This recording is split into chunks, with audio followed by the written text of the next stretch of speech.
وَإِذْ قَالَ إِبْرَاهِيمُ رَبِّ اجْعَلْ هَٰذَا بَلَدًا آمِنًا وَارْزُقْ أَهْلَهُ مِنَ الثَّمَرَاتِ مَنْ آمَنَ مِنْهُمْ بِاللَّهِ وَالْيَوْمِ الْآخِرِ۔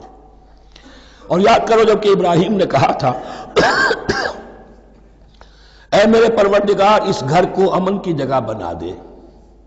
اور اس کے رہنے والوں، اس کے ہاں آباد ہونے والوں کو یعنی بنی اسماعیل کے لیے ان کو رزق عطا فرما، میووں کا اور پھلوں کا۔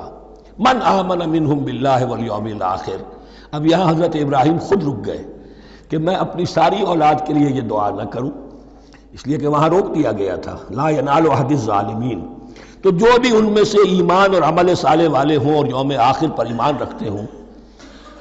اجعل ھذا البلد آمنا وارزق اہلہ من الثمرات من آمن منہم باللہ والیوم الآخر۔ اب یہاں دیکھیے اللہ تعالیٰ نے گویا کہ ہم کہیں گے ازرہ شفقت مسکراتے ہوئے گویا کہ فرمایا کہ ابراہیم قال ومن کفر، تمہاری اولاد میں سے جو کفر کرے گا فأمتعہ قلیلا، اس کو بھی میں دنیا کا ساز و سامان تو دوں گا، امامت میں شامل نہیں کر سکتا، لیکن یہ کہ دنیاوی طور پر